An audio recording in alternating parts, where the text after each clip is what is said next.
Welcome back to The Deep Dive. We're the show that helps you make sense of complex stuff, cutting through the noise to get to what really matters. That's the goal. You know that feeling when something just seems to be moving at like warp speed, unbelievably fast?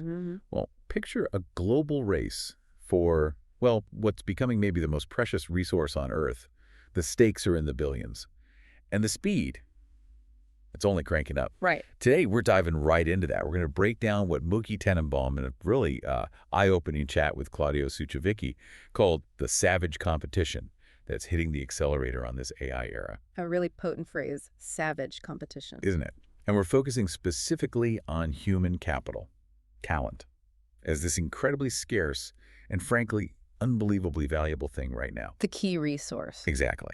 So our mission today is to really unpack Tenenbaum's observations, get behind the why of these, frankly, astronomical numbers and these wild corporate moves, and, explore what it all means for the future of work, for society, and, well, for you listening. It's such a critical way to look at this whole AI explosion. And what Tenenbaum nails right away is how the competition itself, it's not just happening because of AI, it's actually the accelerator. Ah, so it's the engine, not just the exhaust. Precisely. Think of it like that.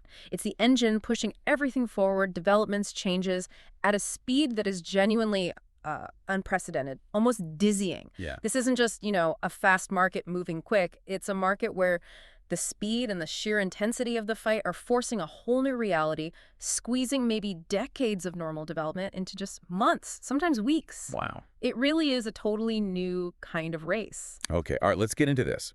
This paradox Tenenbaum talks about.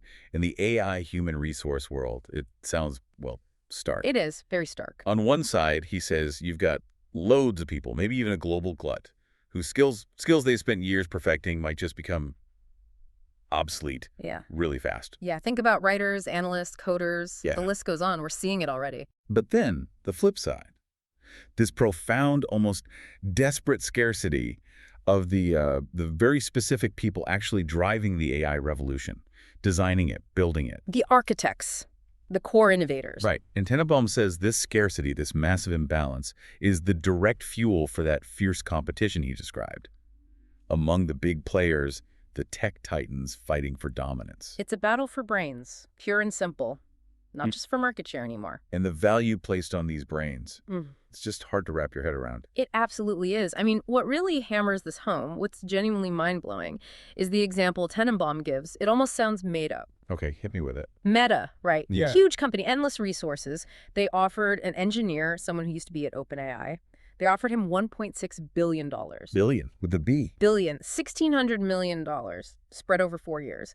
And Tenenbaum stresses this wasn't just like free money. It was tied to hitting specific, tough benchmarks, performance goals. Okay, so what happened? The engineer said no. No, to $1.6 billion.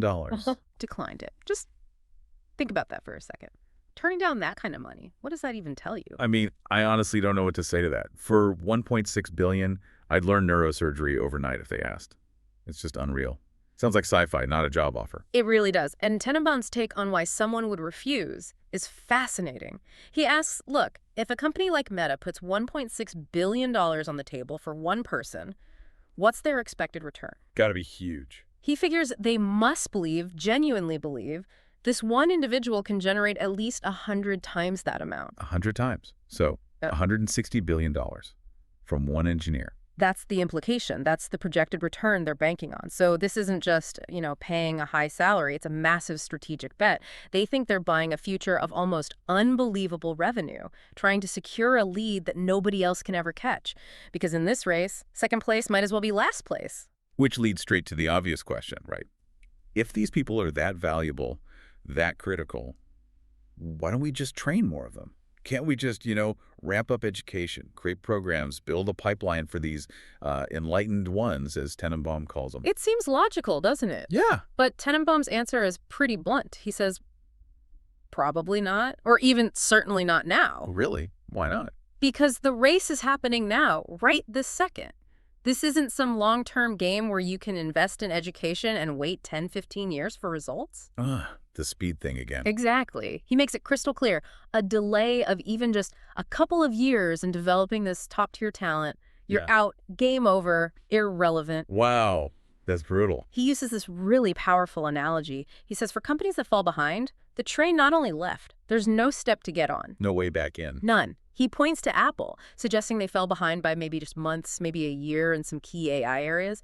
And now they're effectively sidelined from the absolute cutting edge, at least in the way Tenenbaum sees this core AI race. So even Apple. Even Apple. And this pressure, this reality, it creates what Tenenbaum calls a state of near hysteria inside these top companies. It's immense. I can only imagine. So yeah, it's not just a recruitment challenge. It's this deep, almost existential recognition by these companies that certain human minds are, right now, utterly irreplaceable. Even in an age we think is all about automation, the speed and the money involved are just off the charts. It's a unique pressure cooker. Okay, so if the stakes are that high and the competition is that intense, what does that actually look like on the ground? What tactics are companies using? Tenenbaum says it gets pretty aggressive, right? Even like self-destructive. Oh, yeah. He gives some wild examples. It sounds less like business competition and more like, well, corporate warfare sometimes. Not quite. He talked about Amazon. For a while, they actually stopped Google's AI agents from being able to buy things on Amazon's platform. Wait, Amazon blocked potential customers? Even AI ones? Yep. Tenenbaum's quote was vivid. To mess with Google, Amazon messed with itself. Think about that. They knowingly cut themselves off from a market segment, okay, maybe a new one, but still, just to hinder a competitor. That sounds nuts. What happened? The market didn't like it. Amazon's stock actually dipped after they announced it. Showed how maybe irrational the move seemed, even from the outside. So this kind of move, hurting yourself to hurt a rival, Tenenbaum has a term for that. He likens it to almost kill and suicide. It makes no sense in traditional business strategy, right, where maximizing profit is king. Right. But he puts it down to an attack of anxiety gripping these companies. The decisions aren't just driven by huge sums of money, but by this unique psychological pressure, this fear. Fear of falling behind, fear of becoming irrelevant. Exactly. It's less about strategic gain and more about desperately preventing a rival from getting that potentially game-winning edge. Even if it costs you something significant in the short term, it becomes a zero-sum game driven by, profound fear. And the money involved, the valuations. You mentioned they defy traditional logic. Completely. Tenenbaum really highlights this. Take OpenAI. He pegs their valuation at, get this, $500 billion. $500 billion. For a private company, how do they even arrive at that number? That's the fascinating part Tenenbaum points out. It wasn't a public market thing. It was set by letting employees sell shares at a price the company itself basically determined. Wow. And remember, OpenAI's main asset, its intellectual property, it's their models, their data, their algorithms. It's not factories or tangible stuff in the usual sense. So it's based almost entirely on potential. Pretty much. The belief in what their AI could do, he gives Anthropic as another example, skyrocketed from maybe $2 billion to $100 billion in just 6 months. 6 months. Yeah. He just calls them fantastic numbers. And they are. They reflect this belief in exponential growth and capturing markets in ways we haven't seen before, all based on the power of their AI. And getting the talent isn't just about throwing money, even billions, at people. Tenenbaum said it gets more aggressive. Poaching. Buying whole companies. That's exactly right. He says the role of headhunters has changed. It's become way more predatory. He uses this term xebarros, which implies they're not just recruiting, they're extracting the prize asset, the key mind, and discarding the rest. Discarding the rest, like the whole company. Literally. He gave a concrete example. Google apparently bought a company, but instead of integrating it, they kept the CEO and maybe one or two other absolutely vital people and basically threw away the shell. Bought a company just for a couple of people. Exactly. Acquired an entire business solely to get those few crucial brains. And Tenenbaum suggests this kind of thing led to that big brain drain from Apple's AI teams. Lots of top people left, went to OpenAI, went to Google. Which he thinks signals Apple's shifting focus. He argues it suggests Apple might be moving away from that absolute bleeding-edge AI development, at least compared to the others locked in this fierce battle. And beyond poaching people. Tenenbaum mentioned something about intellectual property, too. Something close to theft. Yeah, he described it as, if not theft, it's at the limit. Talking about efforts to get around security controls, to steal large language model data, or even trying to figure out how the LLM thinks. How it thinks. You mean like reverse engineering its brain? Sort of. trying to understand the architecture, the pathways, the logic inside the neural network. Why? So you can copy its abilities without spending the huge amount of time and money it takes to train one yourself from scratch. It's about stealing the secret sauce. He mentioned a company, DeepSeek in China, as maybe an example of this kind of activity. Wow. Okay, so the competition extends to the AI models themselves. Definitely. And just to really hammer home the talent bidding war, Tenenbaum said it wasn't just the $1.6 billion offer. He shared reports. Sam Altman's company apparently offered someone $100 million, just as a signing bonus. 100 million. Just a sign. Just to sign on the dotted line. And then he mentioned another instance later, a $600 million offer popping up. It just underscores the absolutely insane premium on these elite AI minds. Companies are desperate. They'll pay almost anything for a perceived edge. Okay, this is where it gets really interesting for me. When people are being traded like high-value assets for billions, what happens to normal workplace ideas? Like loyalty, Yeah. trust, teamwork. Right. Does any of that matter anymore? Tenenbaum dives into this, right? Yeah. He talks about a cultural difference. He does. He brings up how some people might see accepting one of these mega offers as a betrayal, especially if you've been with the company for a while, leaving your team behind. Yeah, I can see that. But Tenenbaum argues that in many Western or, say, East Asian corporate cultures, it's often viewed much more transactionally. His line was something like, there is no loyalty in a company, there is salary. It's business. Purely professional. Yeah. He contrasts that with maybe some Latin American business cultures, where he suggests emotions, friendships, personal ties might traditionally play a bigger part. So a move like that could feel more personal, more like letting people down. But in this AI race, He stresses that's generally not how it works at this level. In this high-stakes game, it's business, cut and dry. and the contracts for these mega deals, they must be ironclad. Oh, absolutely. Tenenbaum says for these top folks, the contracts for, $1.6 billion or whatever are very, very closed. Super tight legal documents. Makes sense. And get this, he says they often include giant life insurance policies, sometimes worth hundreds of millions. Life insurance on the employee, why? To protect the company's investment, he compares them to prize fighters. Their value is tied directly to their ability to perform, to deliver those results. If something happens to them, illness, accident, worse, the company needs to recoup that massive financial outlay. It's kind of chilling, treating a person like a financial asset that needs insuring. It's a stark reflection of how critical and how expensive these individuals are considered. Okay, but what about inside the company? If one engineer gets valued at $1.6 billion, surely the person working next to them, who maybe feels they're also contributing a lot, isn't going to be happy. Don't they start demanding huge raises, too? Causes chaos. You'd think so, right? It seems like the logical next step. Creates resentment, salary spirals. Yeah. But Tenenbaum clarifies something important. He says that effect, that pressure for huge raises, it really only applies at the very, very top. The high range of talent, as he puts it. So not everyone gets a bump. Not even close. In fact, his prediction for everyone else is, well, it's much more alarming. It's chilling, really. Oh. What does he predict? Tenenbaum states, pretty bluntly, that AI is likely to replace 95% of a company's workforce, possibly within the next year. 95%. In a year. That's what he said. Yeah. And these people, the ones deemed replaceable, he declares they are worth zero in this new economic reality. Worth zero. That's incredibly harsh. It's brutal. And it leads him to this idea, this chilling concept of two classes of people, the replaceable disposable and the irreplaceable. A fundamental split in the workforce. Wow. Two classes, disposable and irreplaceable. That's Yeah. dystopian.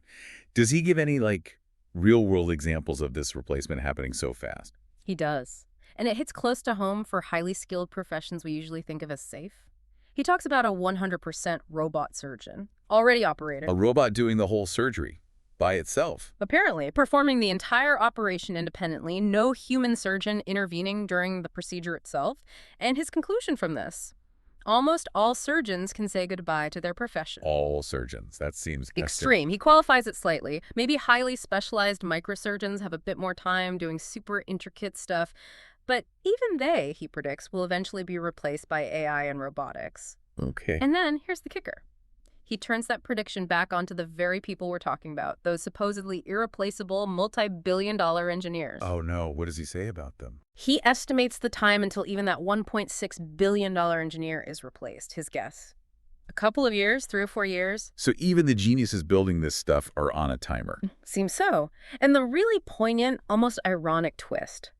Tenenbaum notes that these very individuals, the ones currently worth billions, they will train who will replace them. They're building their own successors, creating the tools for their own obsolescence. Okay, hold on. If you have this insane gap, a tiny few earning billions, while 95% are told they're worth zero and about to be replaced, wouldn't that just cause mass outrage, jealousy, anger, revolt?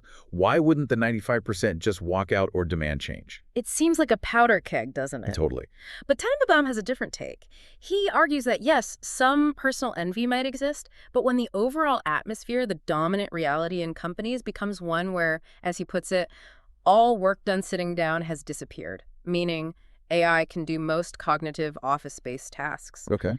The main emotion won't be jealousy. It won't be anger. It will be fear. Overwhelming fear. The fear of being laid off simply because you are not needed. And that fear, Tenenbaum argues, is way more powerful, way more paralyzing than resentment over salaries. Survival instinct kicks in. So fear keeps people in line, basically. That seems to be his implication. However, he does point out one thing that might soften the blow for some longer-term employees. What's that? Stock options or shares. Yeah. If you're a senior person with stock and the company brings in this superstar who's projected to generate $160 billion, Your stock value goes up. exactly. You might start thinking like owners, as Tenenbaum says. You see your own net worth potentially increasing because of this high-value hire. It aligns your interest, potentially overriding the resentment. And what about the motivations of the super rich themselves, the people already earning tens, hundreds of millions? Does money even matter at that point? Why keep pushing so hard? Yeah, it's easy to think, what more could they possibly want? Tenenbaum kind of pushes back on the idea they stop caring about money entirely. He suggests that while maybe the thrill of another million isn't the same, they might be driven by the work itself, the projects. Working on genuinely groundbreaking AI, stuff nobody's ever done before, that can be a huge motivator. The challenge, the innovation. Right. Or, he suggests, it could be about differentiation, standing out from their peers, like buying exclusive watches or funding unique ventures. It's about status within that elite group. Keeping score in a different way. Perhaps. He acknowledges that maybe a tiny percentage are driven by less savory things, like envy or wanting to outdo others, the instinct for harm. But he doesn't see that as the main driver here. For him, it's mostly about differentiation, chasing those huge game-changing projects, and just the sheer relentless drive to be number one in this AI revolution. Okay, let's shift gears slightly, because Tenenbaum makes a really big claim here. He argues this AI revolution isn't just another tech shift. It's not like the internet or electricity or even the wheel. He says it's fundamentally different. Yeah, he's pretty emphatic about that. It's unique. What makes it so different, according to him? He points out a few key things. First, convergence. Everything leads to AI. It's not just a tool for one thing, it changes everything you do. Across all industries, all activities, it just permeates. Okay, that makes sense. What else? Second, centralization. Unlike, say, electricity or the wheel, where eventually anyone could adopt and use the tech, Tenenbaum argues AI inherently tends to centralize power in just a few dominant companies. It's not easily democratized in the same way. Interesting. Why is that? Is the cost the data needed? Probably a combination of factors, the immense computing power required, the vast data sets for training, the specialized talent we've been talking about. It creates huge barriers to entry. Got it. And the third thing? This one's maybe the most mind-bending. He says AI is the first tool in history that solves the problems it itself brings. Well, what does that mean? Like, It causes energy problems, but then solves energy problems. Yeah. That's the kind of example he hints at. The idea that the AI itself becomes powerful enough to tackle the massive challenges like energy consumption or resource allocation that its own development creates. A self-correcting or maybe self-optimizing technology. That's truly unprecedented, if true. So if AI is that unique, that different, what does it mean for how we usually understand things? Like markets, the economy? Well, connect that uniqueness to the bigger picture, and Tenenbaum drops another provocative idea. Our traditional ways of analyzing markets, our economic models, our predictions, they might be practically useless now. Useless. Why? because the market is reflecting expectations that are so far beyond historical norms. He mentioned NVIDIA hitting, what, a $4.4 trillion valuation at one point. He says that suggests the market and NVIDIA itself believes it's heading towards $10 trillion, maybe $20 trillion incredibly quickly. Numbers that just break all previous models. Exactly. The scale, the speed, it's operating on a completely different level. Our old maps don't work for this new territory. The expectations baked into these valuations are just astronomical, anticipating a future unlike anything we've seen. And this whole high-stakes tech race, it doesn't happen in a vacuum, right? Politics gets involved. Tenenbaum touched on that, too, with some very current examples involving Donald Trump. He did, specifically talking about chip tariffs and comments about Intel's CEO. It shows how tangled tech competition and geopolitics are now. So the chip tariffs. Trump threatened a 100% tariffs on chips from companies that don't build factories in the U.S. What was Tenenbaum's take on that?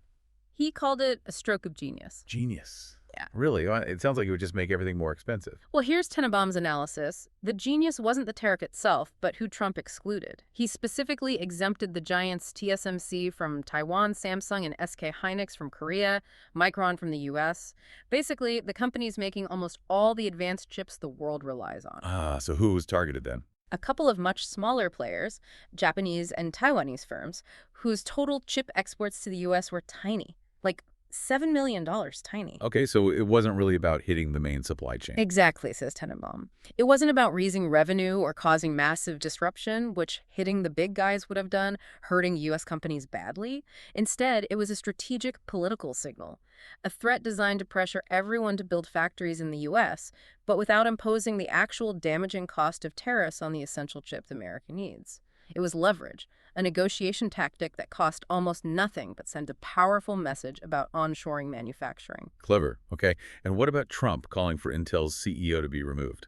How did Tenenbaum read that? He saw that mostly as a jab at China. A jab at China. Yeah. Using Intel. Yeah.